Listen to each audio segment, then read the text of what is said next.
Hello, everybody, and welcome back to Zeke's World. This is episode 14. Episode 14. I believe. It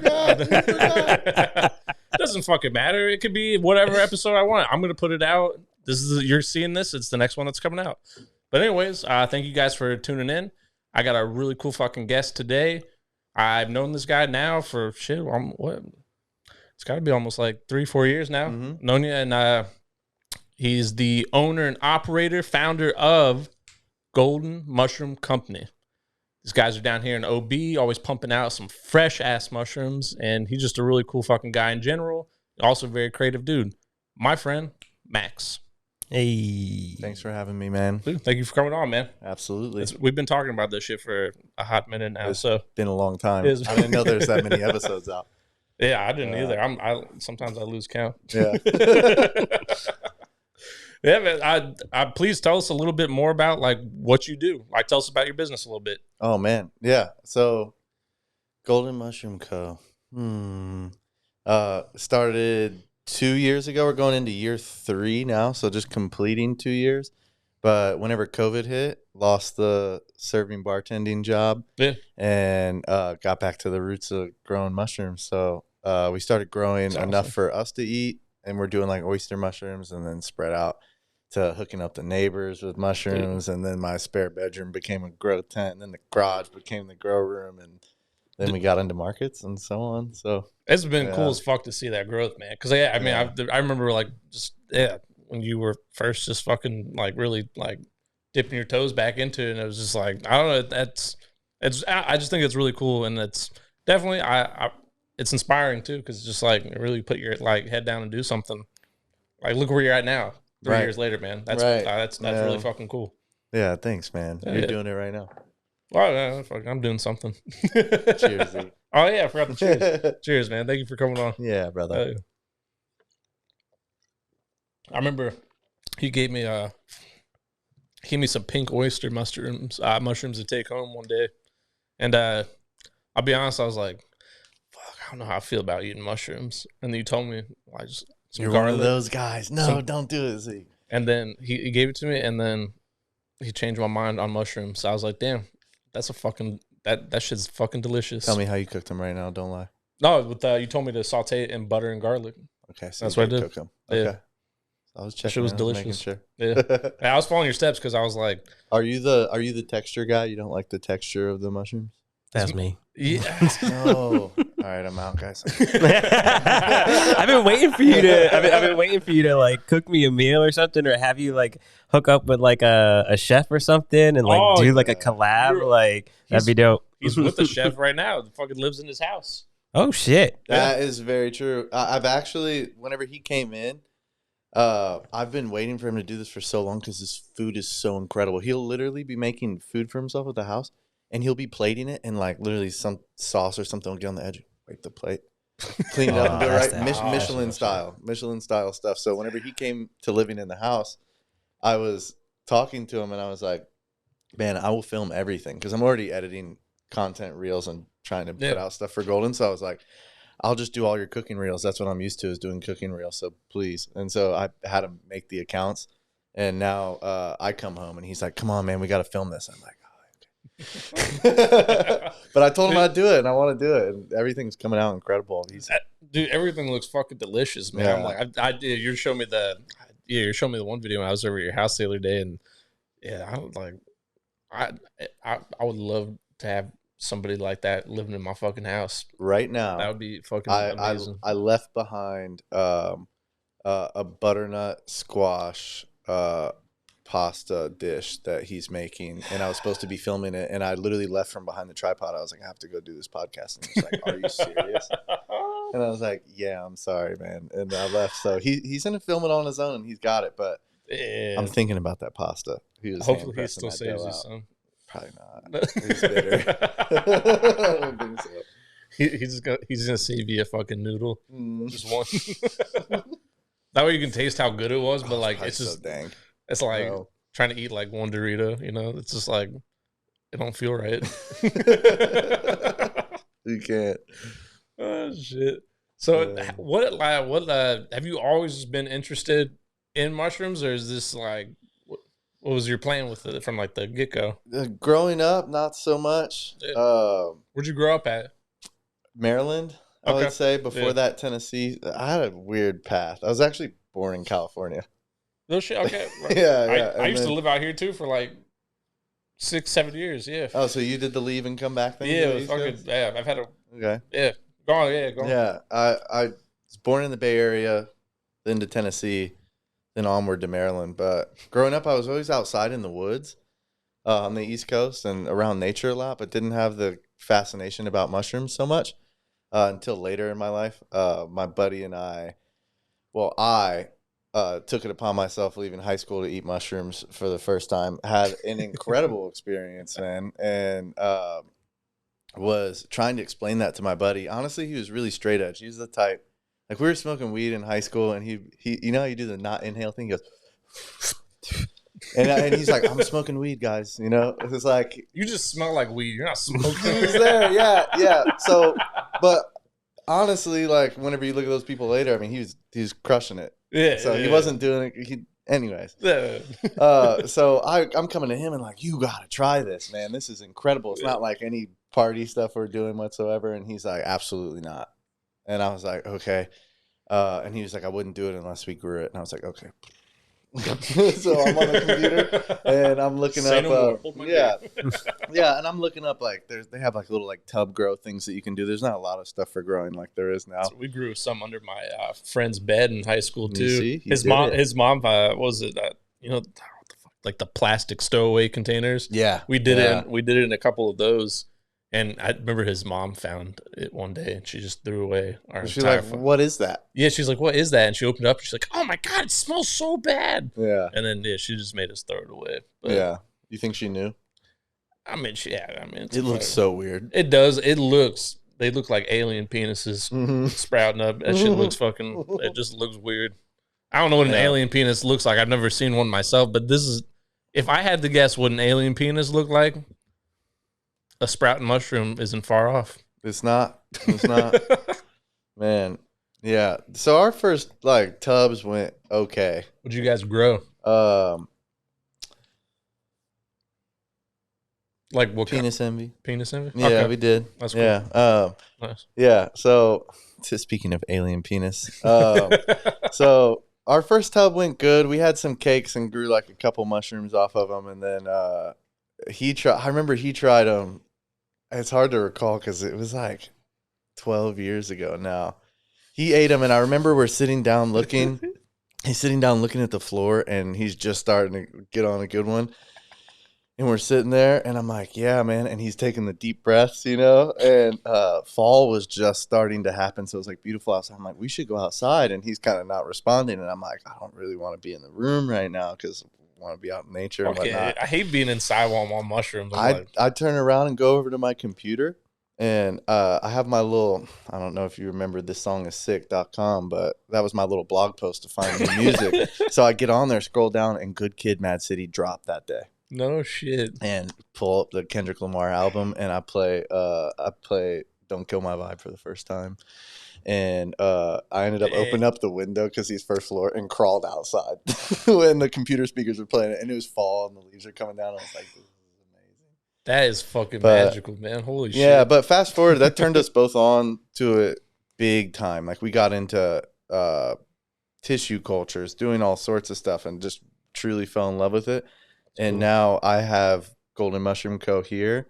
He has Baltaspore in Baltimore, Maryland. Shit. Okay, yeah. Yeah, so That's we're cool. both fast forward owners of mushroom companies, which is really funny. Coast to coast fucking mushrooms, man. That's beautiful. I haven't seen him in a long time, and we're coming together mid-October to go to this big mushroom festival in Oklahoma City. We've both never been to Oklahoma. Yeah. Rolling up, OKC, October 17th. That's going to be fucking crazy. Yeah. You ever been to Oklahoma? Fuck, I can't even think what I need to go there for. But now it sounds like I got to go check out that fucking mushroom festival. Yeah, right. OKC's on the come up. I just, when I was up in Portland, somebody grabbed these from the event, but they were these pouches of like fucking mushroom lemonade. And I think he said that there was like a gram essentially in each pouch. But I don't know. I drank that whole fucking thing. pouches in like a Capri Sun. Yeah, style it's like pouch? essentially it looked like a fucking Capri Sun, and it tasted delightful. It didn't taste. Did it look like a trap drink, or was it like I pretty wasn't nice branding? No, What do you it's think? not. It's like it was somebody bought like just the fucking refillable pouches. Yeah. It was like it's like Sweet, see-through though. kind of thing, and they had like the screw top too. But Well, yeah, I mean that shit tastes like scary because I'm like, you can drink like 3 or 4 of those, and then somebody's like, oh yeah, there's mushrooms in those. mhm. You better fucking hang on for dear. Because I drank that gram, I was like, oh, I'll be fine. I was not fine. I stayed home. I mean, I was fine, but like I was like, yeah, I'm not going out in public. I got to chill here. Yeah. So I was like, it's nighttime too. So I was like, I don't really want to wander around Portland at night. I don't know. Maybe it's cool. I don't know about Portland. It's not my area. My first experience that I had, whenever I told you I went back to my friend and was like, "We got to try it," was too much, man. Did you guys, what, do you guys do like you guys ate like a whole No. eighth probably or something? No, not even. Not Yeah. even. I treaded like throughout school and stuff. Whenever people were trying things, I was always the one to tread real lightly and kind of Yeah. act like I was in it, but I was always like concerned in some way, right? And so we had these ponds up on, like, there was a mountainside in the town that we grew up in, and they had ponds out there, so all the kids would go out there and fuck around and do their thing. So we're like, We we're had plenty definitely of fucking pond parties growing up too. going in out Pennsylvania, there. man. That shit's nice. I think I ate like a gram or so. So this is my first time like getting turned on to it, and everybody else's, 2 other people there. And we're just getting in the zone. We're by ourselves. It's like beautiful outside. This like, I'm setting the stage. There's like woods all the way around this really nice pond. It is like flat out there with the reflection. It's beautiful. And we're Sounds like a feeling great good. place to eat fucking mushrooms. Right. And you got this little like mini trail that you could hike down. All of a sudden, this car just starts barreling down the trail. It's not even like wide enough to fit a vehicle. And I'm like, you get that anxiety. You're like, oh God, I don't know what's about to happen. Like it's fun when you're with other people who are tripping, but then when I caught, it's like the outsiders. You don't want to run into the general public. Yeah, you're like, you're what's on next? drugs. So he pulls right up to us, and he gets out, and it's like total redneck. I was a redneck at an earlier point. It's okay. He gets out, and the first thing he says, he's like, "Y'all mind if I shoot my gun here?" Oh my! I was like, no, not at all. Like I was like, no, at this point, we can't upset the guy. I'm like 16, so I don't. Like he has a gun, Yeah. yeah. I'm like, yeah, no problem, man. He's like, cool. And this dude goes back in his car. He pulls out his gun, and he gets out, and he's looking in the water, and like, bang, and I can't hear anything. And he shoots a little fish in the water to use as bait, and then he puts it away. And we're sitting there, and we're not saying anything to him, and he's kind of weirded out by us. I mean, I'm weirded out by him because that's so uncalled for. Bro, that shit is so fucking weird to me. Why are like It's so uncalled for. And what the fuck? he starts talking to us and stuff, and one of our friends turns him on to the point that of our mind state, and he's like, "Why didn't y'all say so?" And he unbuckles the little kayak situation on top of his car, throws it into the water, throws a big old thing of water in there. He's like, "Get in there, man. Go have fun." And so I get into this dude's kayak, and I'm rolling around for like an hour, dude. I had a blast from there on, but Yeah, this guy ended up being cool afterwards. yeah, it was pretty cool. Just a weird fucking introduction, but yeah. So that's my first time. Wow, man, Yeah. that's an intense way to get into fucking mushrooms. My actually, my first time I ever did mushrooms, I had the worst time at first. I had a great time coming down afterwards, but we were up in this was like in high school in Pennsylvania, and we ended up going up and partying with one of those kids that he graduated just like a year before us, so he was at IUP, Indiana University up in Pennsylvania. Okay. And that's just known as, it's just a party school up there. So yeah, we ended up just, I think somebody had their fucking driver's permit or something, so we just hopped in their fucking car and we drove up all the way there. It's like 2-hour drive, whatever. But yeah, we go there and we get to our friend's house, and our friend at the time, he's trapping, so he's like fucking, he had 2 fucking like cookie like baking sheets just full of like wax just sitting out on the table. He had like a little pile of cocaine, and I'm just like, we really only like fucked with like beer and weed at this point, we didn't really getting anything too weird. And then so like we were there hanging out, and he was just like letting us help ourselves to dabs, and I'm all nice and stoned, and all of a sudden this fucking girl comes in. She's like, I got the mushrooms. And I was like, oh shit. I was like, I've never done mushrooms before. And she had a fucking freezer baggie full of mushrooms. So I was like, all right, cool. I'm like, she's like, I'll make everybody sandwiches.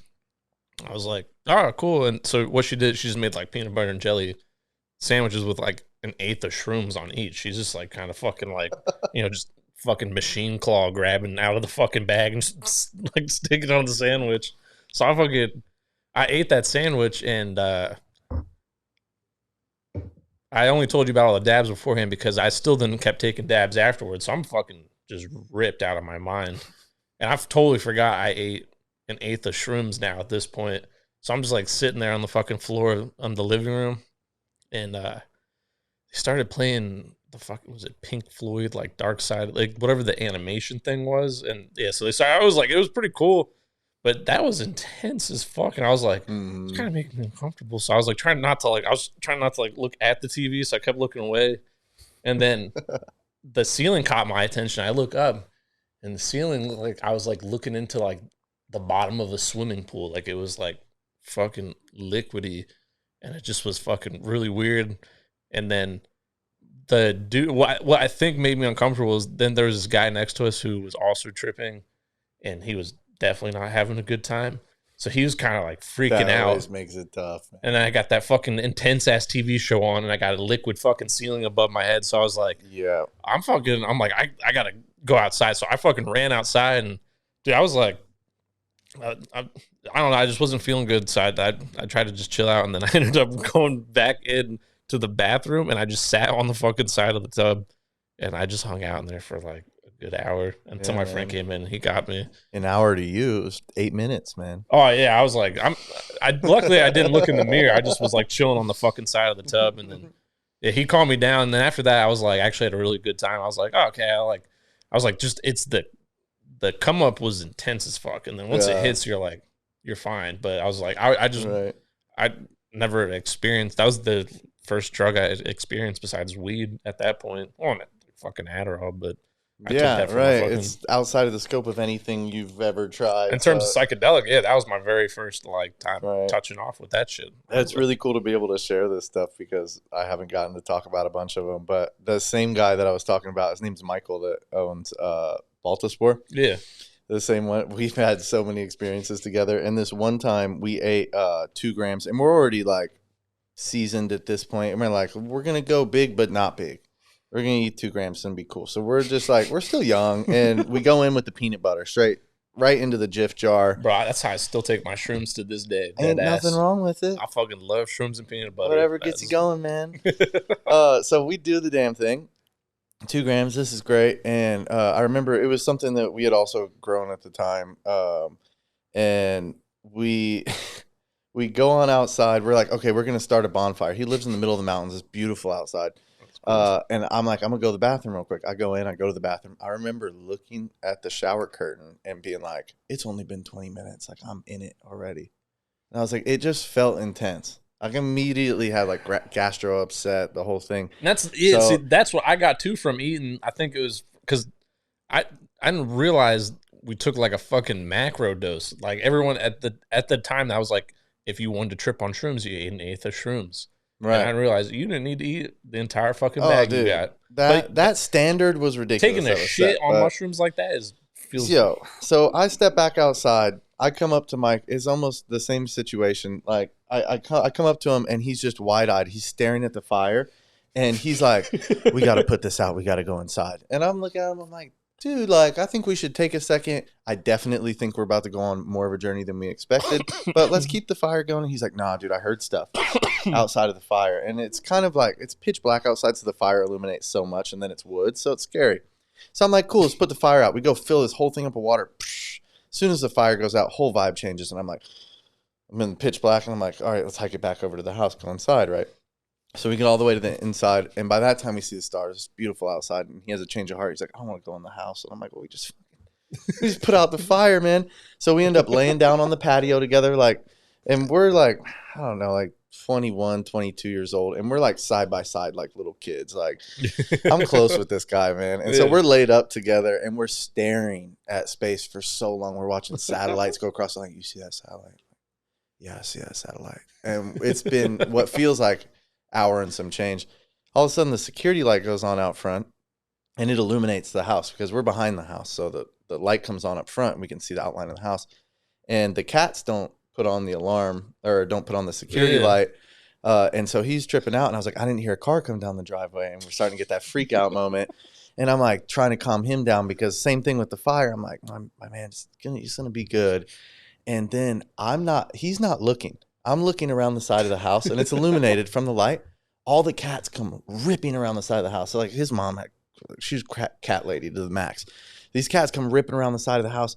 And Brown Kitty comes up to us. We call him Brown Kitty. He comes up and he's like doing the chatter thing. And I'm like, oh, what is this? And then he goes into panic mode. He's like, there's something out there.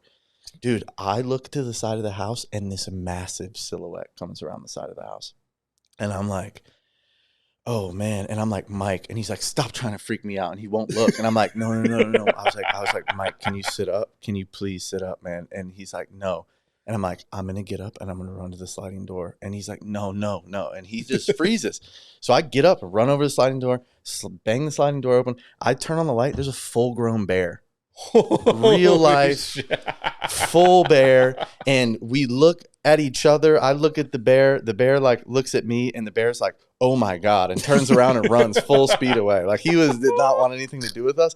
And I just like, my whole stomach dropped. And like, and then Mike blows past me and almost goes through the glass door. And we come in and we bang the door shut. And then all the lights are on inside of the house. We've been in pitch black.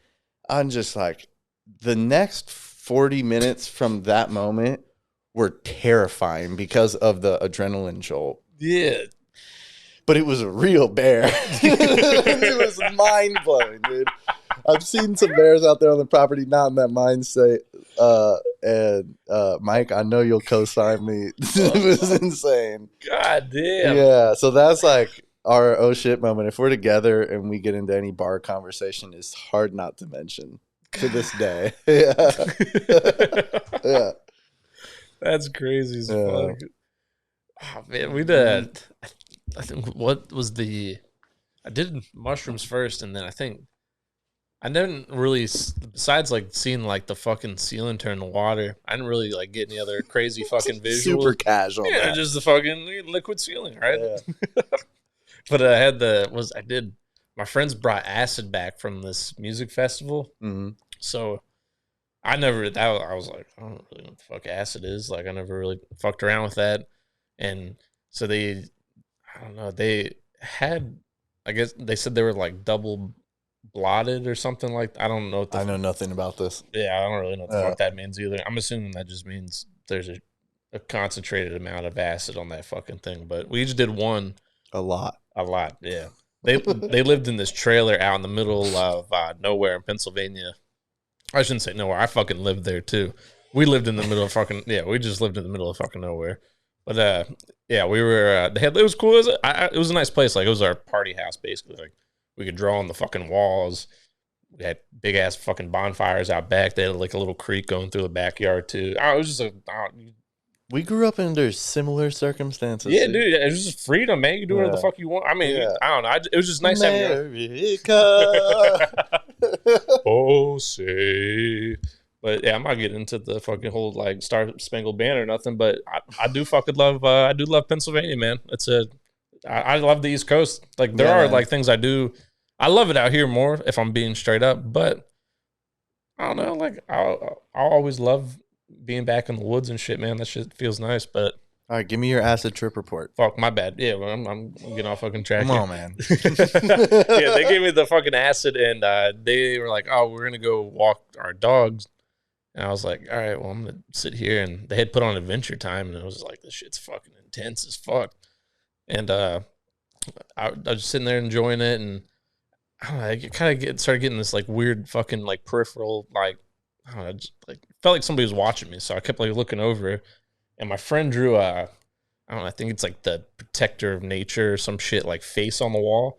but he drew it in its big ass fucking mural, but he never filled the eyes in, so there's just two big. Is the protector of nature Smokey the Bear? I mean, that's my protector of nature. Is that what we mean? What is the protector of nature? It's like a fucking. It's Captain Planet, bro. It's like a spirit fairy looking thing. I don't really. Okay. He's a very hippie guy. I don't know. He's just into all that kind of stuff. So I was like, don't insult me. I'm not hating on that shit. I think it's cool. But he just never colored in the eyes, so he's got two big fucking blank white eyes. And I was like, this thing's just like fucking staring at me on the wall.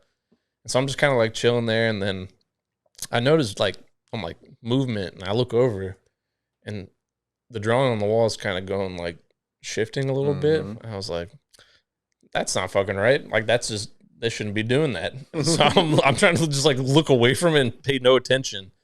And then it starts going like this, coming off the wall, and it like waves, and then it gets sucked back to the wall. But every time it comes off the wall, it gets a little bit fucking closer to me.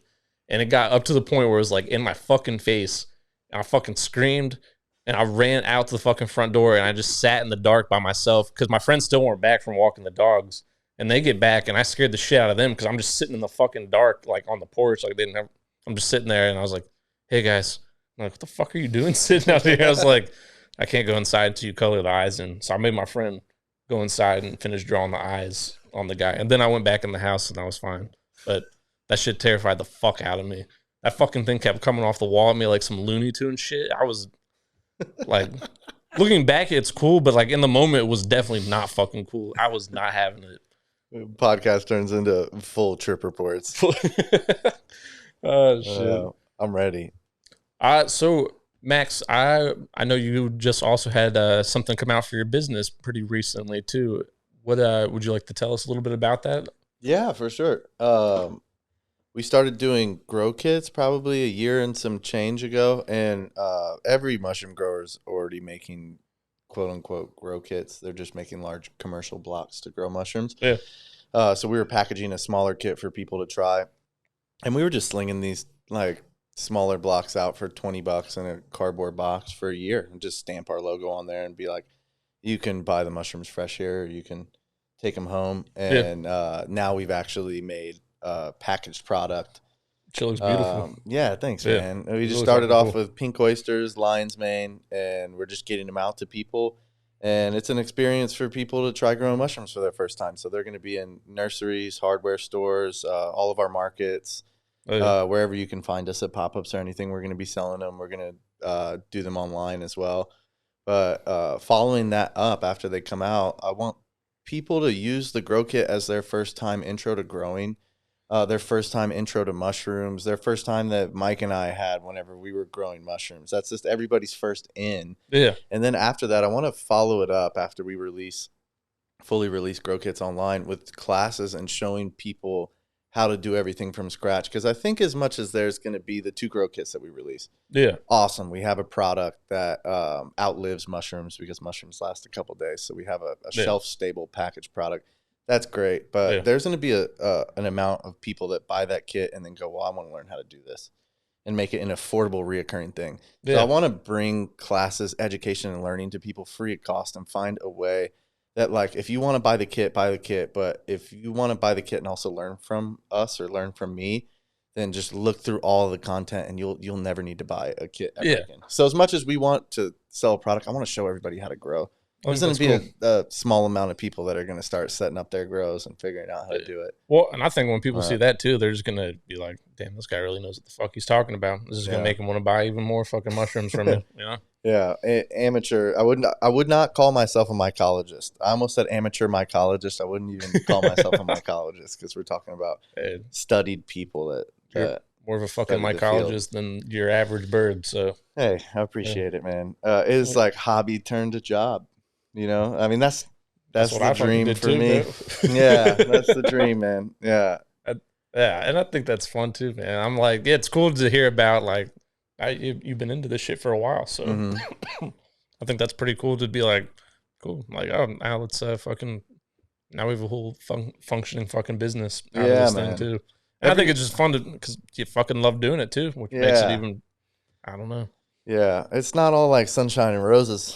Even when I love doing my job too, but it's you're definitely you don't got rainbows coming out of your ass every day. Yeah, But, no way. for the days you do got rainbows coming out of your ass, it makes it worth it. But we're always gonna post that perfect flush Yeah. of mushrooms, the best looking thing all the time. It's not what's happening behind the camera. But we have gotten better at consistency of product and growing consistent mushrooms, so on. But that's social media, though, man. Everything's polished up anyway. It's no one's like.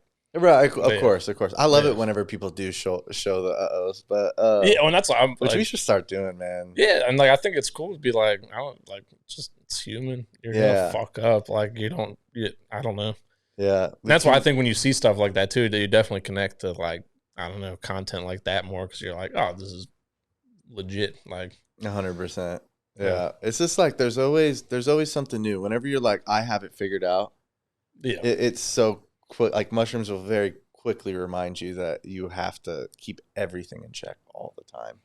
It's an interesting field, and it's hard to just dive right into all the variables of something in layman's terms to somebody, but there's just always something that we're having to figure out along the way, and it keeps my brain going. Well, that's good. Whenever there's some type of like failure and inconsistency in the long run of commercially growing mushrooms, you're like, oh, tough, obviously, if there's money out the door. But at the same rate, you're like, I'm constantly learning, and these hiccups won't happen in the future. So I feel the same way with even shit in like just video too, man. Like, I feel like it's making those mistakes is super crucial because it just makes you better. And you're like, all right, I'm not going to do that going forward. What can I do to improve on that? You know, and I think, if everything was smooth sailing, I mean, you're not gonna fucking learn anything, right? Like, it's just like, and not that like, and I think it also then makes you appreciate those moments where things are like moving along smoothly. Yeah, 100%. Because you're like, fuck, got to get back to that. But, yeah, man. But the grow kits are gonna be great. I think by November, by the 1st of November, we'll be stocking all the stores, and they'll be holding our product. We've been giving them out early to the market. There's a bunch of people that have been rocking with us forever, and we've been hooking people up with kits and watching them grow and doing basically just R&D on other people learning and seeing everything, and everything's there. Everybody's like so straightforward. So I was gonna say, so like with like, because I feel like there's a like I don't necessarily want to call it maybe like a mushroom boom. So I feel like there's a lot more like mushroom just shit going out there, whether it's like pills, supplements, whatever, powders. Right. What are you seeing that you like that you think is what is like, I don't know, like it maybe a trending thing that's going on that you think is kind of like full of shit, maybe like maybe that's not. Man, I don't want to call out brands. You have to call out specific brands or anything. Yeah, I don't want to, but it's tough to see. Some people watching this would know, but to see people label fruiting body tinctures, fruiting body powders as what they are is awesome. And then there's the other side of it where basically you have a commercial block, right? On this commercial block, you have usually if we're looking at lion's mane oyster mushrooms, you have an oak and soy block that we then inoculate with mycelium. That mycelium eats everything in the block, right? Yeah. So now you have a oak and soy block that's been consumed by mycelium. So you have a bunch of mycelium in this block. You cut it open, it fruits out the mushrooms, right? Yeah. So you can either choose to pull that flush of mushrooms off, dehydrate it, and then make your tincture. Yeah. Which would be the best way to do that, right? Because you're taking the actual fruiting body of the mushroom, the thing that contains the components that you're using for your tincture. Yeah. Depending on what mushroom, what nootropic you're using. But and then there's the block. Yeah. So a lot of these companies will just grow all of that onto rice. It'll be organic that way. And then they dehydrate everything and grind it all up. And then they have rice, mycelium, and the fruiting body. And they're making profit margins off of the rice itself. So whenever you're reading on there, it has that's crazy 200 milligrams of lion's mane. That 0.2 of lion's mane. So think about it in your gram 0.2 terms. Yeah. You know what a 0.2 gram of powder looks like. You see that that is now all mycelium, brown rice flour, and then maybe a very small portion of that is actually fruiting body of lion's mane. And there's companies out there that are literally just cycling that. So they have the bag on a treadmill. It rips it open. It pulls out that whole combo. It literally just disintegrates it into a powder, gets packed up in grocery stores and sent all across the nation. Just like that. And you're not getting the actual fruited body. So yeah, if something ticks me off or makes me think about it, it's that. There is benefit in the mycelium itself. Yeah. Totally. But yeah, you're selling brown rice flour. It's pretty interesting. That doesn't really surprise me too much because I feel like I just even know like in terms of like commercial, like, I don't know, like meat production, like poultry or some shit, like, or just in general to be considered organic, like or even to be considered like free range. I don't know if you've ever saw have you seen Super Size Me, the movie? Yeah. Did you see the second one? No. So he like opens his own chicken farm and like fast food restaurant in this one, just to prove. So like what do I have to further? Yeah, he's like, what do I have to do to essentially qualify as like a free range chicken? So he has like this whole fucking barn just chock full of chickens, and all he has to do is like have an opening that they can go out of any time, like day or night, and then he just basically has like a kid, like half a fucking moon of like kid playpen that they can walk out to. It adds like an extra 4 feet of space. So he's seeing minimally how he can get, and that's like as just free range, because the chickens can poke their head outside and breathe fresh air. That's considered free range, but it's not really like amazing. Yeah, I just feel like there's a lot of like weird loopholes, and that's where creative marketing comes in. You're like, it's easy to be, you put all those fucking milligrams on there, but they're not going to actually like break down like what the fuck is actually in there for you. It's wild, man. And you see all sorts of supplements with nootropic, like mushroom blends, and people like are drinking. They're like, I had crazy energy, and then I like flip it over and I'm looking at the things in there. I'm like, yeah, you did, man. Like, it's like there's loads of other stuff that's making and that lion's mane. So we have people come up to the farmer's market. I'm growing fresh lion's mane. Yeah. Lion's mane tastes great. Let's take all the nootropic benefits out of it. Let's make it unhealthy for you. It tastes great. It's so good. Like if it weren't healthy, obviously. Yeah. Like it's almost like a crab lobster meat. You could saute it. You can put it in anything, man. It's so good. But we have people come up to the market and they've taken these supplements, right, that maybe have caffeine or caffeine alternatives that like got them zooted, right? Yeah. And they come up and they're like, that lion's mane had me feeling crazy. They're like, if we ate that, would I feel the same way? And I'm like, dog, like what you were taking was a blend of many things, man. So you ate fucking brown rice powder and creatine. And everybody that's taking all those supplements is coming up to the market and they're like, is that what it looks like? I'm like, no way, dude. I was like, we are blind. And like I'm well versed in mushrooms, so I obviously know what they look like. But there's so many other things where I could just be looking at something and be like, wow, that's what it looks like. I consume that all the time. Yeah, because of how things are just I'm not put in a pretty box and we're like, ooh. I'm not saying this is right, but like when they come up and they're like, those things are crazy, right? And like, yes, they are. Just be like, yep. Dude, my market questions are out of this world. Speaking of Shroom Boom, because a lot of people come up to the stand. I'm thankful that people are interested in mushrooms nowadays because if you, that's why I feel like I just feel like I've seen that so much more. I'm like, I think even when I went to was it the one at Balboa Park, the mushroom festival, for that one. See, like when I was surprised there's like little kids even coming up and asking questions about it. So I was like, it's like, I don't know, it's just cool to like, I don't know, just see that becoming more of an accepted kind of thing, Right, man. It's awesome. But people come up to the stand with all sorts of questions, but it's awesome. Like historically, the U.S. isn't into mushrooms. They're very scared of mushrooms. That's where the term mycophobic comes from. Yeah. If you're a mycophile, you're obsessed with mushrooms, right? If you're mycophobic, you're very scared of them. So we call the U.S. very mycophobic. Like the rest of so many other countries are harvesting full time. The kids grow up like foraging mushrooms in the wild. They know which mushrooms are poisonous, which ones aren't. Nobody's scared of mushrooms. Yeah. Out here, everybody's like, I don't know. And if it's not that grocery store, cremini, portobello, button mushroom, then people are just like, no way, man. Yeah. But we have all sorts of people coming up to the stand saying all sorts of crazy things. If I were to sit down with another mushroom grower, we could just ping pong off each other. Where are the good ones at?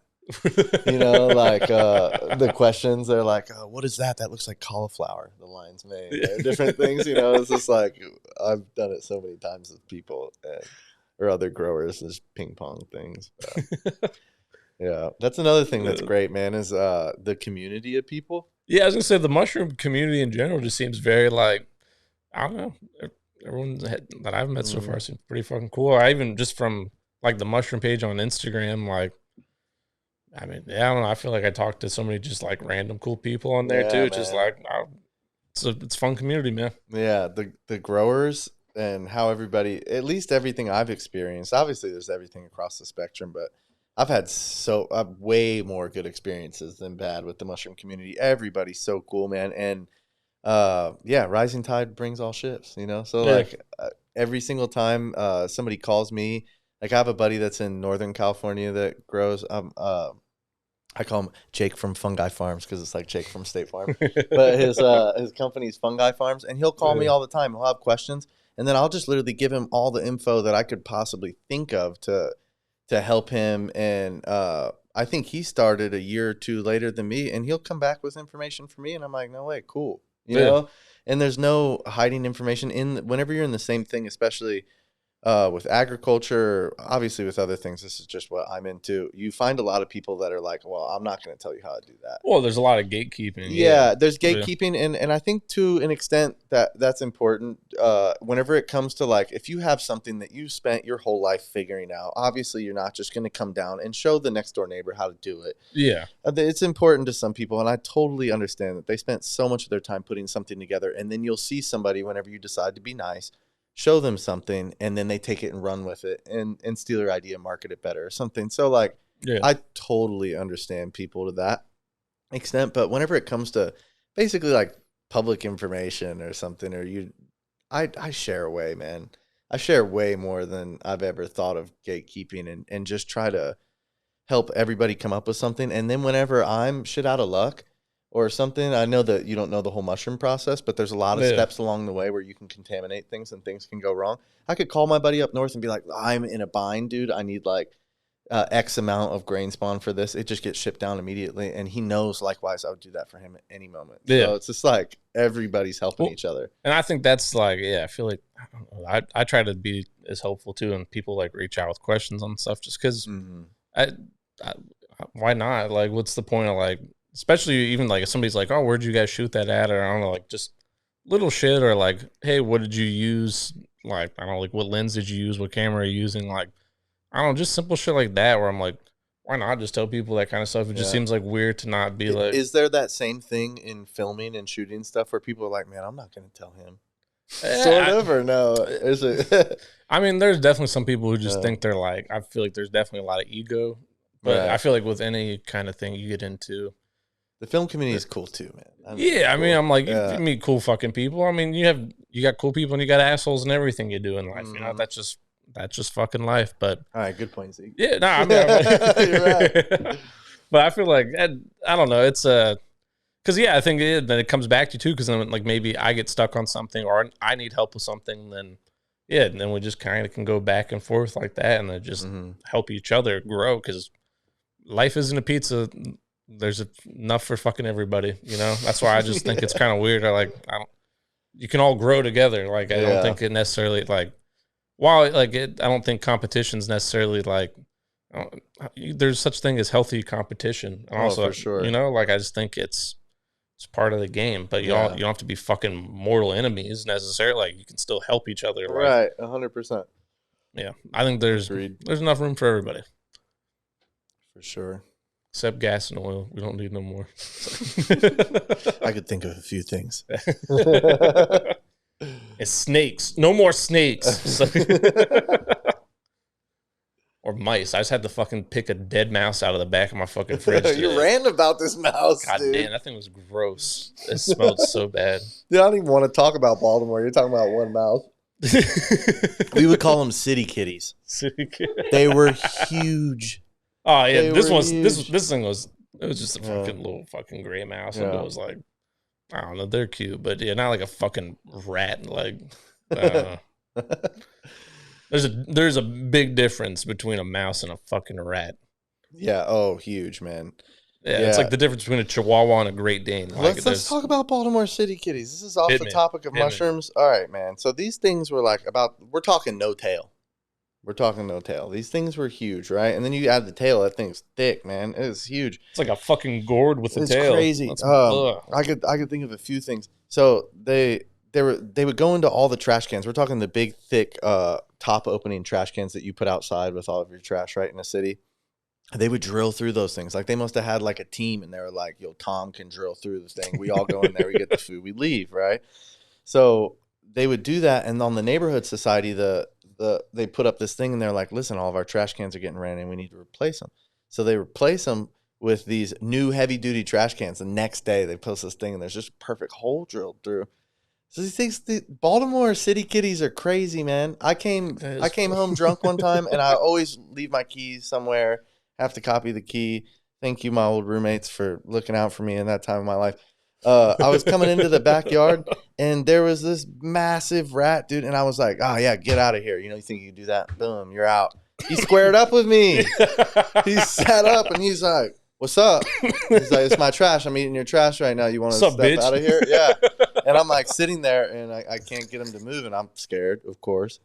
And yeah, so I eventually made it into my apartment. Anyways. Oh, yeah. Sorry, I didn't mean to shit on your small mouse problem behind your refrigerators. It was a big mouse. It was big and manly. Go to Baltimore. Go to Baltimore. I'm choking on my beer. I can't believe it. I'm losing it. Oh shit! Holy shit! Oh yeah, Chris, can you pull up the promo video? Yes, sir. For the boxes. Yes, sir. Hold on. Let me get myself over here. Oh wait, I want to show people that. We should just be like, when we come back from the video, we should just be sitting here with the hot dog fingers on. You want to just start it? Yeah. All right. Cool beans. Starting in 3.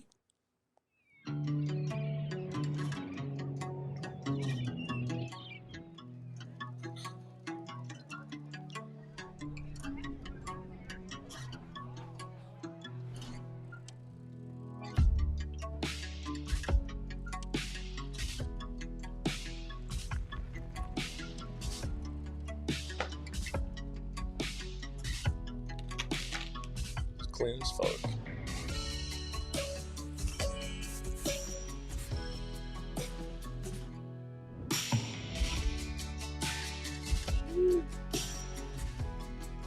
I love the fucking gills on this thing, man. It's wild, right? They're crazy. So meaty, though. Yeah, that's what I mean. Like, when you gave that shit to me, I was like, yeah, because I feel like really before then, I only ever had like, I don't know, what, like fucking, yeah, like the grocery store mushrooms, you know, Right. like fucking portobellos and stuff. Yeah, they're so good. Which, I mean, like, a portobello burger's fine, but. Yeah, we ended Yeah. that shot and we're just snacking the whole time. Oh, I So bet. good. That shit was Yeah. fucking delicious. Yeah, man. That's fucking cool. But I really like, I don't know, I like what you're doing with the fucking packaging and stuff a lot. It's really fun. Thanks, Like, man. I just feel like I don't know, like people see that and it's just that's a cool way to be introduced into like fucking like growing your own mushrooms and stuff, man. It's fun. Yeah, Like, bringing people into the project, kind of showing them where we started. And yeah. Shouts out to Abigail. Abigail rides into the market and grabs it from our market vendor, Luna, and takes it home and grows everything. Our buddy Danny Dyer shot that. It was all homegrown in OB. Everybody that was in that video is are people from where we started and everything. So That's fucking really cool, man. Yeah, that was nice, man. I was like, yeah, that was a beautiful fucking story. It was really well shot. And yeah, man, everything looked great on that. That's fucking cool. Yeah. I'm excited to see how that does. Yeah, like it's really fucking cool.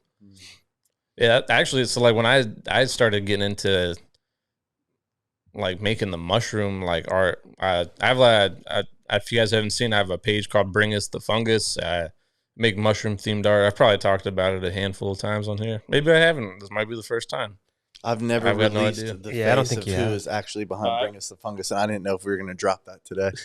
I don't think you have either. We haven't created like an asset for it. We gotta create I know, something man. for it. I can search. It's got to that be up. Zeke with a mushroom head over it.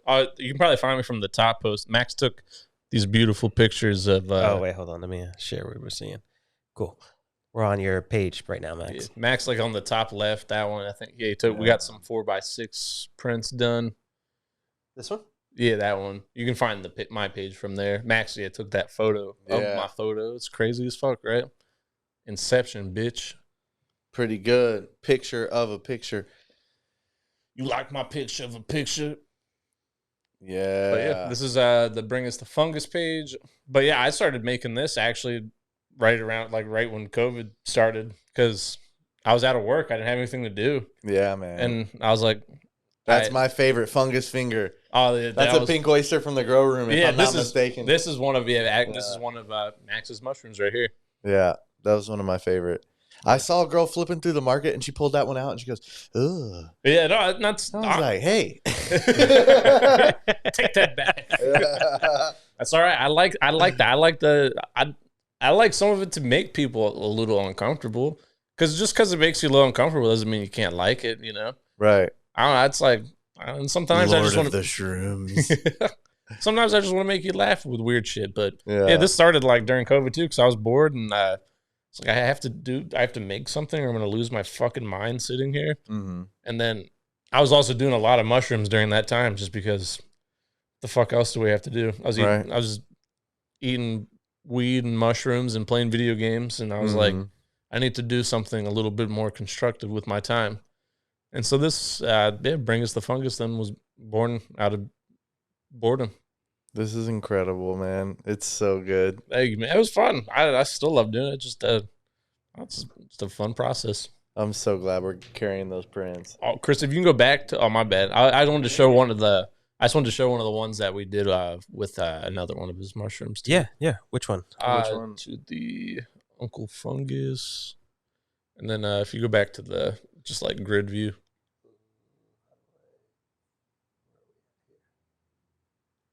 All right, which one?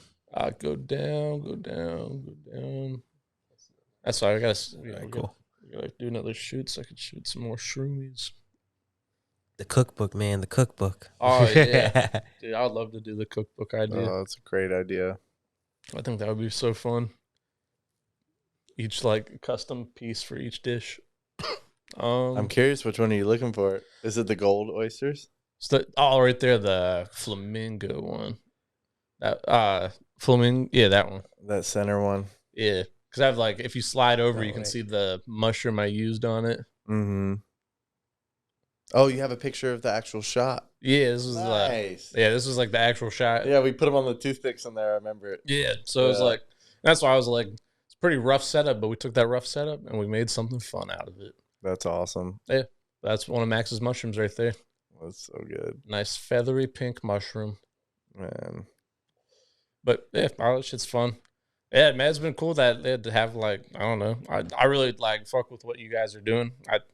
You're very passionate about what you do too, and I don't know. I always like to work with other passionate people because I think that's pretty fucking cool. Yeah, likewise to you, Zeke. I don't like working with half-assers, man. Yeah, we haven't hung out or worked together in a long time, so this is great. I saw you come over to the house the other day. I was like, yes. Yeah, dude, it was nice and fucking Same thing with being here with you, Chris, man. Thank you. Yeah, cheers for hosting us. It's incredible that you have this set up for everybody to come by. And it's Chris's birthday today too, everybody. Stop! It's your birthday today? Yeah. Chris's birthday. You didn't say anything. Oh my bad. I should have told you. No. You didn't say a word.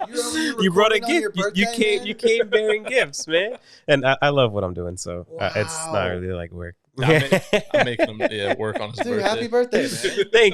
Thank you. Wow. Do you have any plans coming up? No, just grinding. Gotta do something fun on Absolutely, Saturday. man. Baby's on the way. Baby's loading. Yeah, loading in progress. Oh, Max, I forgot to ask. Is there something you want to show on your page, highlight? Anything on your IG? Or do you want to tell people about the website? We're gonna drop the website in a couple days. That's right. It's not live yet. Yeah, it'll be up by the 1st.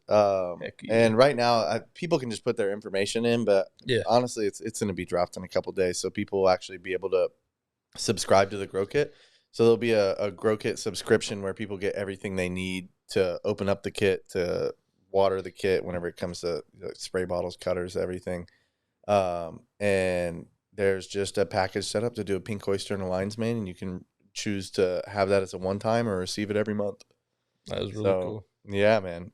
I think that's a smart idea to have like the reoccurring stuff with that too. Yeah, it's just cool doing the whole grow kit thing in general because whenever we would sell at the markets, it was like the first thing that lit me up. Right, was having the project during COVID. Yeah, was growing. So I took another look at it, and every mushroom grower is starting to get into grow kits. Yeah, to have like a shelf stable product like we were talking about. That's what I was gonna say. I feel like to really be able to sell full time because otherwise it's kind of hard. Yeah, you have perishables. Produce, yeah. So the thing with that though is I was starting to look at it and I was like, the one thing that really lit me up was the fact that I was the one growing, starting it in the garage in the incubator, and I realized that me selling the mushroom to the person, sure enough, was sharing it and turning it on to people, but the biggest thing was growing it. So now we get to share that with people, and a percentage of these people are going to end up growing and then graduate from there and start growing full time. So to even be able to spread that, I'm just like, yes. That's why I feel like the same thing with like sharing information with people who are just starting out with like stuff that need help. So I'm like, isn't that just so cool to watch people like grow? I don't know. Like, yeah, man. If you don't like watching people grow, you're a fucking dickhead. And fuck your mom too. So. God damn. Zeke don't give a shit. Oh man. This isn't PBS. I don't give a shit about your feelings. Do I look like your mom? I might with this hair. I don't know. If she got mullet. We got the same upper lip too. Yeah, parties in the back. I'm just playing. But yeah, don't be a fucking hater. Especially if you're not doing anything yourself. Even then, just be nice to people. Do cool shit like this. Find something you're fucking passionate about. Hey, thanks, man. I'm pretty sure that was a compliment. Thanks, man.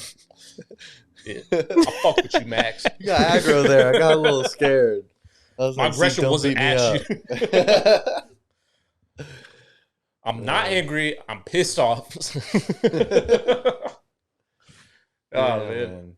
Show some of. I want to show off some of his beautiful bundles he's got down here too. Yeah. Look at these. Some of these fucking grows. Look at that.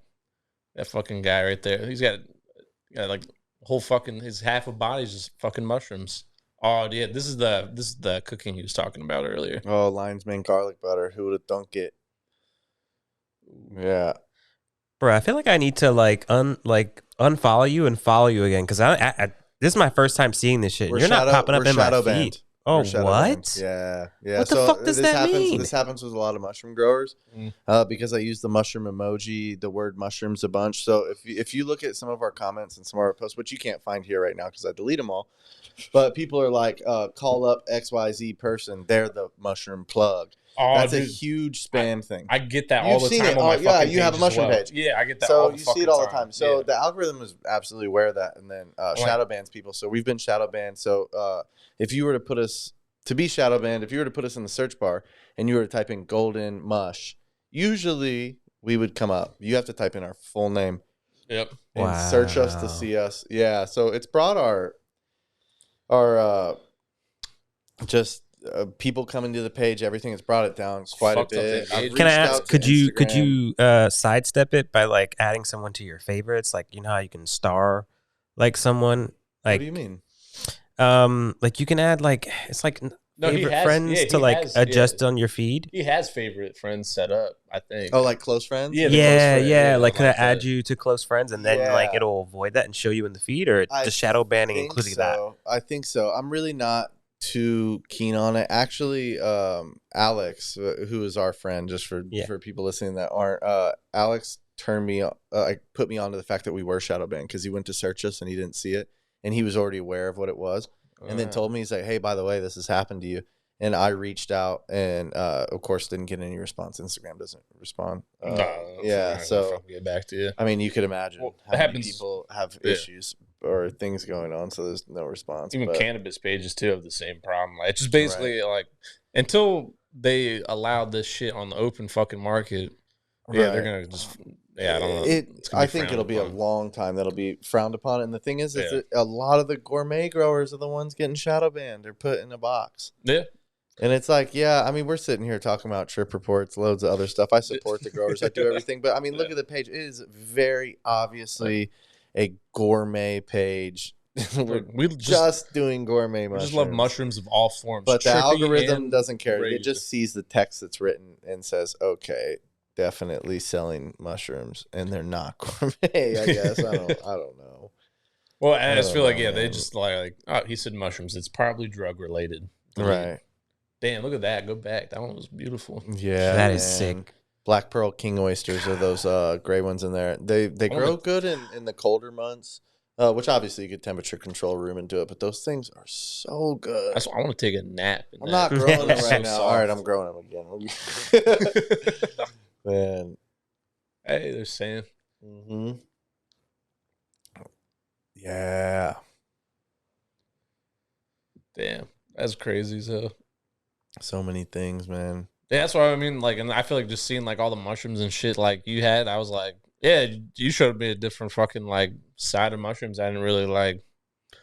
I don't know. I never really thought about it like that before, man. It was cool. I was like, man, he's got like these beautiful fucking like pink fucking like they're like fluffy looking almost. I'm like, that's just cool. I'm like, the mushrooms I'm always used to are like brown and sad looking. You're just like they've traveled on a box truck across the country. Yeah, like fucking scars on it. Yeah, I think smokes 2 packs a day. You're just like, that looks crazy right there. Oh, dude, that was the bomb me.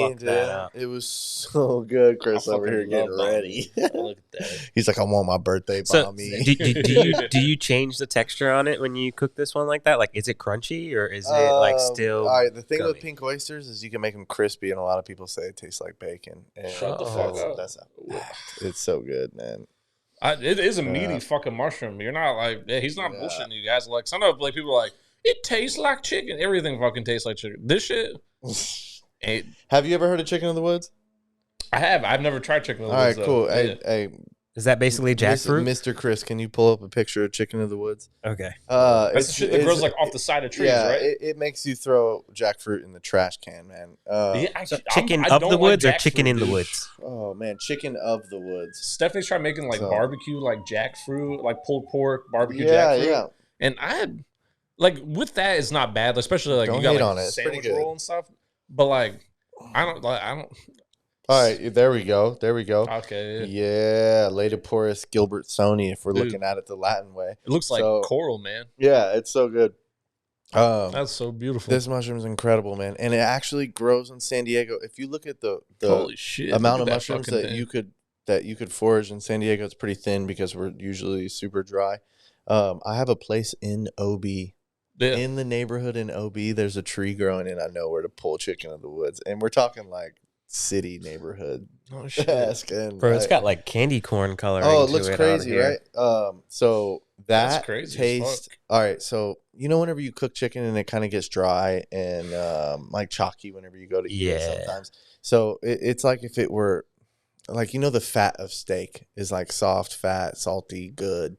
Yeah, it is like that of chicken. Wow. It's so good. Whenever you have a foraged mushroom, you always need to cook it down extra and make sure any bacteria or anything's cooked out of it.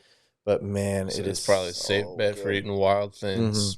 I just made a video because my buddy hit me up and he's like, "Hey man, I got a surprise for you. Is your door code on your front door still the same?" And I'm like reading the text. I'm like, "What's going on?" And I was like, "Yeah, it is." And he's like, "Cool." I was like, "I'm at work, but whatever." So he's like, "Cool, dropped off. You're good to go." So I get home, I text him. I was like, "What was it? There's nothing here." And he's like, "Check your fridge." I open up the fridge. There's like a 12-pound thing of chicken in the woods. Massive. So I'm freaking out. And I'm like, all right, given the cooking videos you just saw, I'm like, I'm about to go hard. Like, we could section this into bits. We can do chicken in the woods videos. I'm getting all excited. And then I think about it, and I'm like, oh, man. I shoot him a text, and I'm like, hey, do you have a picture of where you harvested it, or what tree did you grab it off of? He's like, yeah, I was at a golf course, and I found it. And he sends me a picture, and it's on a eucalyptus tree. If it grows on a eucalyptus tree, long and behold, the thing that's in eucalyptus that gives off that smell, it's called eucalyptol. So pretty simple, right? Yeah. There's that, and there's I'm totally gonna murder this. It's like citrina or citronella. Something. No.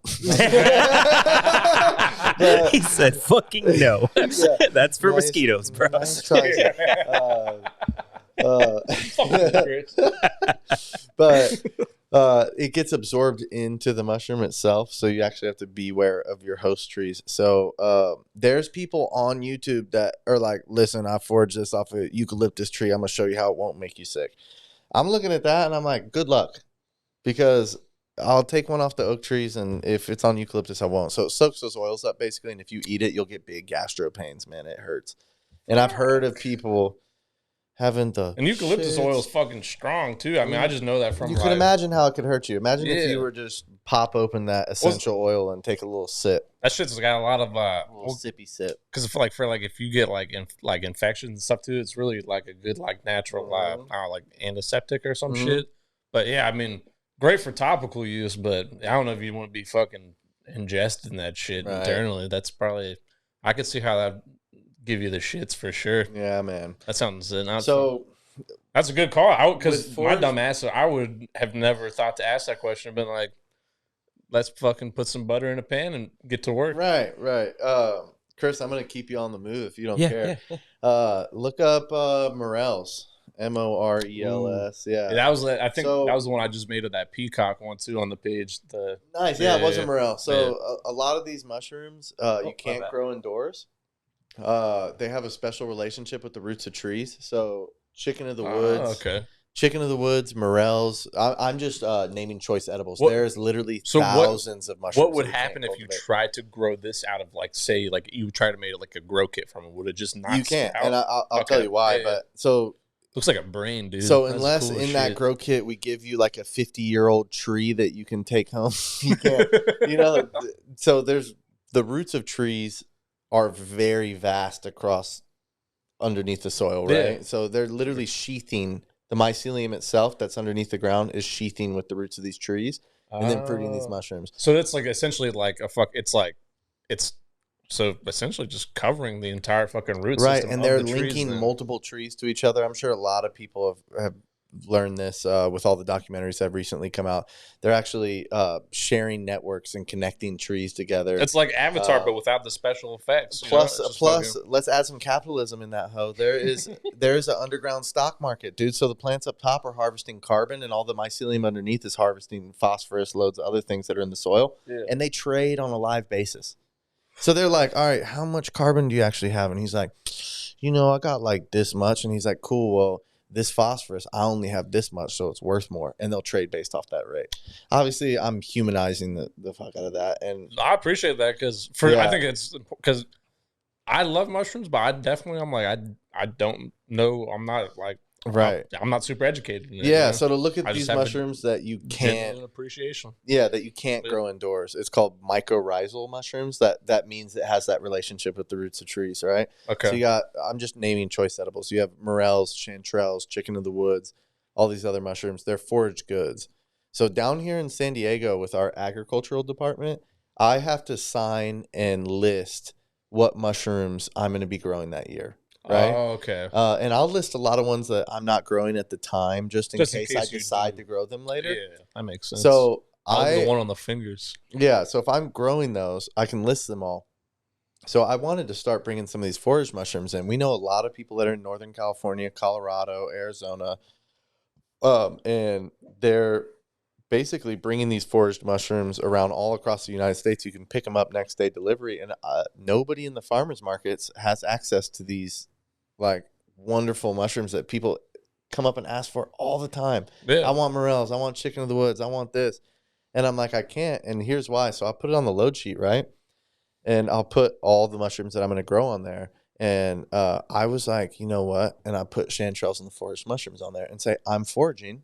I'm not growing them. But they give me a call right after I put them on the sheet. And they're like, hey, you can't put these on the sheet if they're all foraged mushrooms. They're mycorrhizal mushrooms or foraged mushrooms. You can't put these on the sheet. And I was like, that's okay. But like a lot of people ask for these foraged mushrooms. This is like a delicacy to have morels, and I have the ability to bring this to people in San Diego. Yeah. And I want to have foraged mushrooms at our stand. What do I have to do that? And they're like, oh, you can't. I was like, how about if they're just foraged in the state of California and Northern California, so it's still in our state? They're like, nope. They're like, as a certified producer, you can only put these mushrooms on here that you can grow indoors. And I go up to Northern California to San Francisco, and there's an outdoor farmer's market, and they have all the mushrooms they grow and loads of foraged mushrooms. Yeah. And I'm like, what's up, San Diego? And so I start digging and calling them up, and they're like, is it just San Diego? I start asking them, I don't know, whenever it comes to Southern California, but you have to think the foraging education is so little because it's so dry, so they don't see it. They don't have anybody doing it. So if nobody's doing it, it's not on their radar. So I'm calling them, asking them all these questions, and they don't know any of the answers. I'm like, do you guys have like a mushroom educated person in the agricultural department? And they're like, well, I'm like, and they come for inspection and look at stuff, and they're like, yeah, it looks good. We're about to vote you in the office, man. I know, man. So I'm trying to like educate them and bring something that everybody would love in San Diego into the sphere, and we can have foraged mushrooms, and everybody will be happy. I'll be happy.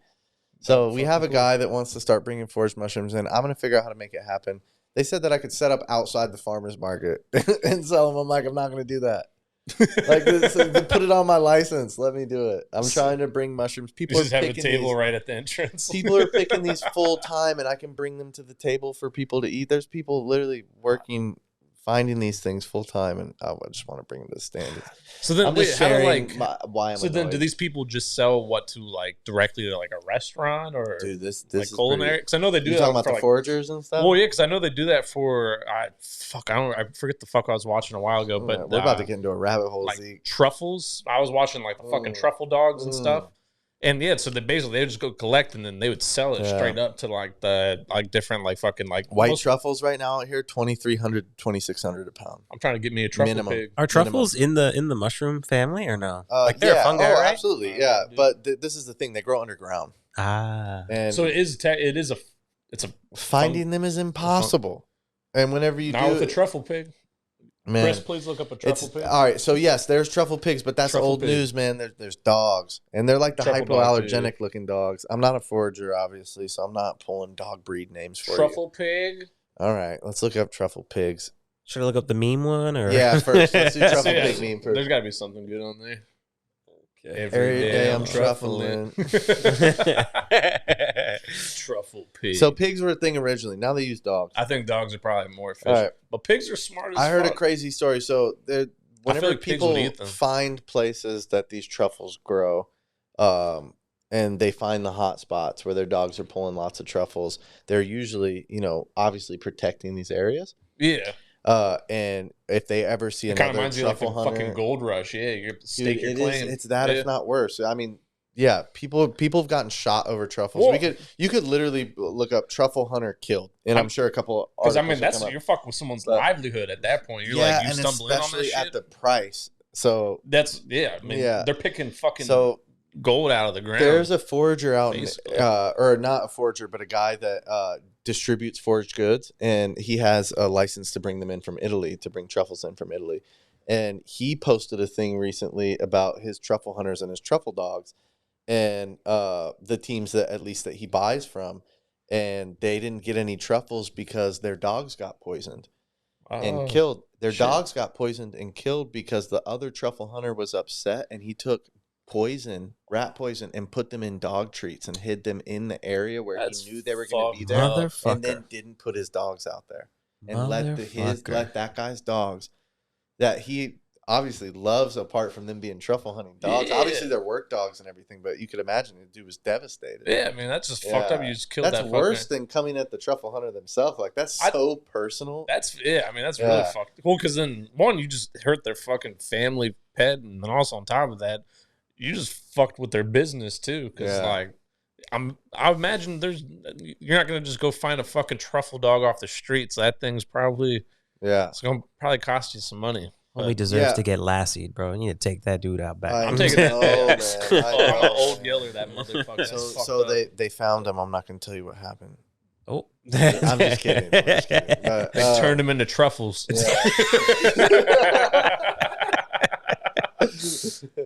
Sniff that, bitch. Man. So I would have took his dog and made it mine. Foraging game's crazy, dude. Win-win. Man, I was in I went to a concert. This is awesome.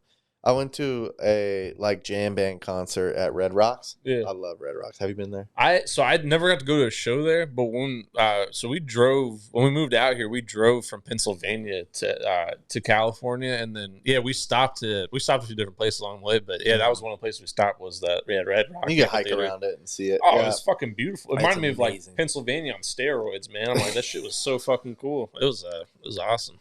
Yeah, so Red Rocks was incredible. I went there to go see a jam band. Had nothing to do with mushrooms in mind. Yeah. We get there, I hike all the way into the show, and we're watching the show, and we actually run into this girl at the bar, and we're like, okay, this girl's cool. We're talking to her for a little bit, and then disappear into the crowd. We're up in the crowd, it's a jam band. Everybody's doing this whole thing, going crazy, right? And this dude's spinning and comes off of one of the stands at Red Rocks and just balls into me and like knocks me over. I'm like grabbing my beer and stuff, and I put it down, and I turn around, and he's like, dude, I'm so sorry, man. I'm like, dude, no problem. Like right off the attitude, I was like, he totally just fell into me. I'm like, dude, no issue. Yeah. And he looks at me and he was like, where are you from? Because I guess because he was so Colorado, I was so not Colorado whenever I responded to him running into me. I don't know what it was, but I was like, I live in Southern California right now. And he's like, nice. He's like, I'm going to be in California soon. And I was like, yeah, well, what brings you to California? He's like, I forage mushrooms full time. It's my job, man. And I'm looking at him and I'm like, of course. And then he introduces me to his girlfriend. It's the only other person that we ran into. Yeah. And there's thousands of people at Red Rocks, So I'm like, this is crazy. That's cool. And so the show is just raging, and he's going through. He's like, look at this 90 pounds of morels that I pulled on a burn day one day. Because if there's a forest fire the following years, you have a lot of morels because of the carbon in the ground. So he's like, okay, that's cool. Yeah, so he's like, look, there was these burn morels. I pulled 80 pounds in a day. Now, so go for 25, 30 a pound. Do you think any of these morel hunters start forest fires to increase next year's productivity? No. Most of these he foragers hesitated on that note pretty fucking hard. Love the earth. They would never do anything like that. Burn it. I'm saying, look, man, we could get. There's enough forest fires, man, for us to all forage. I smell a documentary on our hands. Okay, yeah, you can see me out Morals or murders? Morel Mountain. Yeah. So he's like showing off all his like hauls to me. His phone's all cracked, and I'm like barely seeing these morels that he's talking about. And he's like, I'm going foraging 7:30 in the morning. I'm looking at him. This dude is off his ass. I'm like, you're not going foraging in the morning, dude. He's like, take my number. I'm like, sure. You know how that goes. So I take his number and party the rest of the time. Wake up early as fuck in the morning. He already texted me. He's like, hey, man, we're suiting up. I call him, and I'm like, where are you at? He's like, I'm going to drop you my address right now, but you got to hurry up. I'm like, okay. So I get out there, and sure enough, dude, he's got a mushroom button up on, suspenders, overalls, this baller house in the middle of the woods. Like, he caught me off guard big time.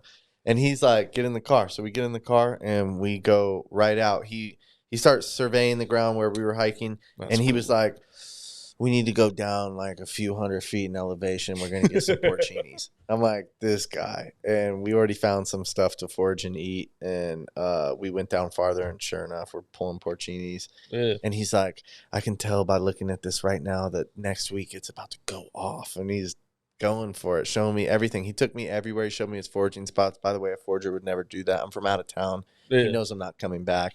Yeah. He pulled up his maps. Whenever he zoomed out, he just has pins dropped all over Colorado of places he's pulled them because they come back the next year. That's fucking smart. Yeah. That's so for him to take me out and share also, all that stuff. Like, and I'm not saying, I don't know. Like, in that sense, I definitely, if I were him, I wouldn't be passing out all my information too, because I'm sure that took him a lot of fucking time and effort to go. Foragers, that's a big no-no. Yeah, well, that's what I mean. Because I feel like some people be like, well, you're fucking gatekeeping. I'm like, yeah, I think there's a difference between gatekeeping and fucking yourself in the ass. Like, that's like same thing. Whenever I prefaced the last gatekeeping thing with saying, I understand if you spent your life on something and you're not going to share it with exactly. Yeah, I'm like, you put in hours of fucking like blood, sweat, and tears to that, and like. You think just because you sent me a fucking message on Instagram, I'm just going to just magically release all of that fucking, like, no, like, that's crazy. And, like, especially when it's your livelihood on something like that, too. Mm-hmm. I'm like, tips and tricks, sure, but I'm like, I'm not going to fucking spoon feed you. Come on. Like, yeah. You can't carry, Yeah. That's crazy. Man. Fine line, I guess. But, yeah. So we got to take you down the foraging rabbit hole. That was We're turning Bring Us the Fungus into a full-on mycophile. I'm learning so much today, man. This is cool. Yeah. Seriously, I'm like, Yeah, man. I know I make a lot of mushroom stuff, but yeah, I don't know. I'm trying to learn more about the shit I'm fucking making. I didn't see any mushrooms on that pizza we just ate. I don't want to disrespect you and get you fucking mushrooms from Pizza Hut. That's not fucking. That's below you, man. We sell to Domino's, by the way. Do you really? No. Fuck. Imagine that somebody gets it, they get mushrooms on a pizza, and they show up with the fucking pink oysters on there. They'd be like, man. "The fuck?" You didn't see the pink oyster option on your Domino's? We should talk pink to Domino's. Oyster breadsticks. That'd be cool. We could do like a Barbie pizza. Happy birthday, pink Chris. Thank you. How old are you today, man? I'm 31. I knew it.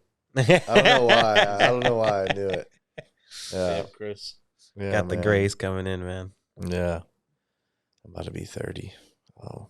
I just turned 27. You young bitch.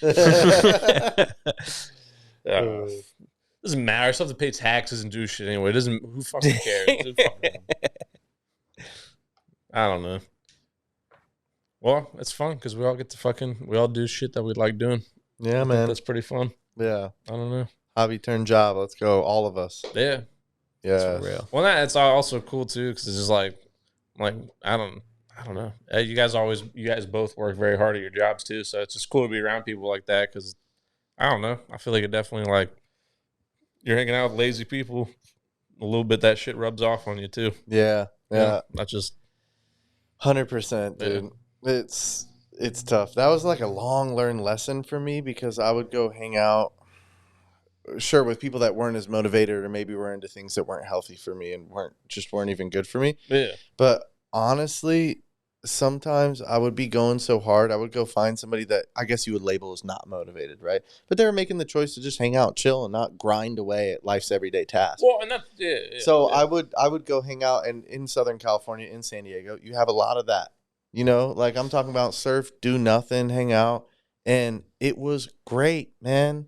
I took, even throughout Golden, grinding away on mushrooms, there were so many times where I took so much time off that you have to keep grow rooms and cycles and do stuff. We didn't have employees or anything. It was me full time. Yeah. So if I took a week off, the whole grow room would go to shit. But at the same rate, I would hang out, sure, with people that weren't as motivated, but it just felt like a breath of fresh air at the same rate because I'd go relax and go do these things. So as much as it is good to be around those motivated people, there's also people that can help you relax and do that damn thing.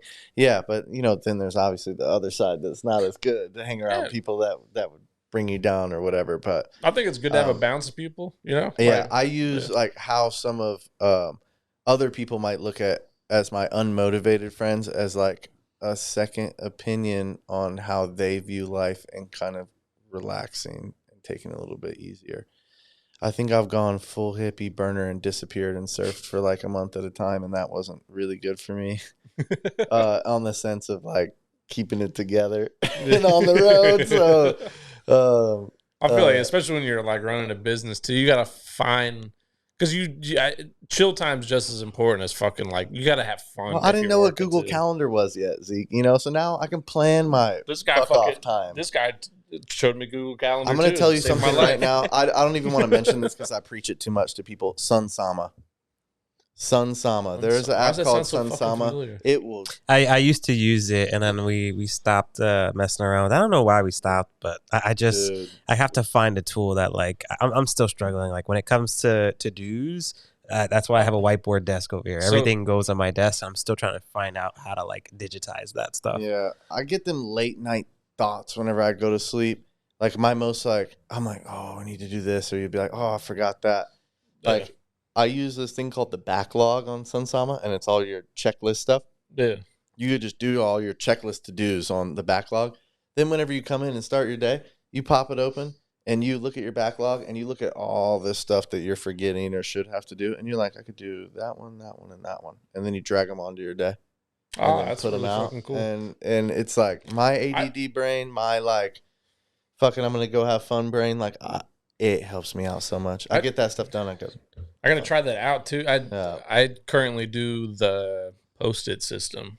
I write post-it notes on I got that shit sticked all over my fucking Whenever office. it gets it done, man. It's like that's satisfying great. because I get to cross it off, and then when I'm done with the list, I crumble that shit up, Yeah. throw it in the fucking trash. Yeah, as we scale, Zeke, we got to stop though, because as we scale, we need to have teams that are aware of what we're doing. Well, and that's the other thing I think in terms of when you're working with a team, you need to have better communication. And post-it notes, while they are effective for me, they're effective for nobody else but me. So, yeah, I mean, I think it's definitely going to a digital route with something like that is smart. And I think that's helpful. I found this cool thing on this subreddit. It's like this guy created this just app. Basically, it's just you make your to-do list, and it's not even like an app. It's just on the web browser. You make your to-do list, and then you can set like how much time you need to like do each task, and it just like leaves a timer up. Because like for someone like me, like where I'm easily distracted by shit, having that timer there and I can see like the bar progress loading with it, I'm like, all right, shit, like I need to like just sit down and focus on that, and I'll do that. And like I've been able to like really just like work on shit in a somewhat cohesive manner. You know, like be able to finish shit that I'm starting, not try to start 12 different things at the same time. You know? Man. So, how's your handwriting, Zeke? Oh, it's my handwriting. You got that scribble. Is fucking you got that shit. scribble. I try to because you got this. Do you have this hand? No. Or do you do it like normal? Oh, dude. Or do you have the wraparound pencil hand? I don't know. Hold your pen like a pencil. Yeah. Put it up. Let me see. I don't think it's in frame. Let's see. Okay, he's got it. We good. Are you left-handed? I'm left-handed. Stop playing. I'm left-handed. Oh shit. Yeah, I'm fucking left-handed too. You and me pints all night at the pub, baby. Let's go. Yeah, I remember just in school, my left hand was just always coded in like fucking graphite all the time, just from writing. Oh, dude, because you write across. And I had sweaty hands too, so I was just smearing the fuck out of that, dude. Yeah. Right-handed, you don't have to. Nope. Yeah, right-handed, you always have a clean hand. It's not normal to have a completely gray hand. No, I would come home from school, my mom would be like fucking like I never thought, dude. I still have pencil lead. I can find it. Oh, did you? I still have pencil lead in my hand from Lindsay Jennings, dude. Lindsay Jennings stabbed me in the hand with a pencil, and it's still in my hand. I'm looking at it right now. Damn, Lindsay, that's fucked up. I know, Lindsay Jennings, 3rd grade. Anyways, you have to let him stab you with a pencil in your hand. I was thinking about this a second ago because you said whenever we scale and we have a team. I started thinking about the guys that fold bags with us at the shop. So as we grew, like I started with me and my buddy that started the company in the beginning, and we would just fold all the bags and do everything from scratch. That's what I was used to. I was not used to any employees or anything. Now we got a production team of people, and they come in and they fold bags. Dude, they are so funny. They're in the back like bumping music, yelling about stuff all the time. And we don't get on them too much because it's kind of per diem type work. It's like there's like 500 bags that need to get folded, and there's this amount of things that need to get done. Yeah. And if that gets done, it gets done. So if the guys get it done, it's cool. It's so they know what they need to do, and they get their laughs in between, and there ain't nobody micromanaging them to stop them do that. I think that's the best way to do them. So anyways, they're hilarious. So they're doing their thing all the time. And they were working 9 to 5 whenever the shop was open. And then everybody started coming at like 9:30. We got stoners, we got surfers, we got everybody in between. The dudes will stay in the water surfing, and then they won't show up in time because the waves are good or they're not getting a wave. So they're waiting. Whatever happens, they'll be coming at 9:30 with their acai bowl like, dude, I'm sorry, man. I'm like, you had time to go get a coffee and an acai bowl? Like, so we moved this to 10 to 6. Yeah. And we're like, okay, like, now you have the extra time. Go surf. Go get your acai bowl. Yeah. And we're going to do 10 to 6. And we're like, cool. So one of the employees is my roommate. So he comes home crazy early, and I had happened to come by the house. And I'm like, what's up, man? And he's like, what's up? He's like, yeah, we decided to dip out early because I wasn't there. And I'm like, what happened? He's like, well, we didn't take lunch. And I was like, oh, cool. So you guys just like worked through it. He's like, yeah, we also, we unionized. I was like, what? He was like, yeah, dog, we unionized. So like we took a team vote on changing a decision without your advice, essentially. And I'm like, cool, what did you guys come out with? And he's like, we're moving back to 9 to 5s. And he like labeled a couple other things. And I was like, oh, great. Thank you for your input, man. So I mean, we have a union. They're managing themselves, which I mean is not terrible. That's Oh, dude, everybody's so cool, man. It's such a blast. Like I get tripped out thinking about all of us working in there together and doing that stuff, cool. doing the good work. But it's just so funny. I don't know. Thought it was good. That's fucking funny. Yeah. Yeah. So I'm like, all right, you guys have decided that the time has changed. Like, I guess I'll just go fuck myself. I think it's awesome. That's my business, but I guess you guys say it, sure. Yeah, man. Yeah. And then here comes the 9:30 acai bowl. Oh, that's still gonna fucking happen. Yeah. Well, I didn't want to do the 9. So I was gonna be that fucking guy too. Man. Ah, man. Shit. Well, is anything else you want to touch on, man? Hey, I don't think I got nothing else. Shit. All right, dude. Thank you for coming on, man. I appreciate it. Absolutely. Right, thank you for coming down. Yeah, man. All right, you guys. This is it's been another episode of Zeke's World. It's been my fucking awesome guest, Max, the owner, operator, and founder of Golden Mushroom Company. Woo! Right up here in Ocean Beach, California. Beautiful Southern California, where the skies are never gray.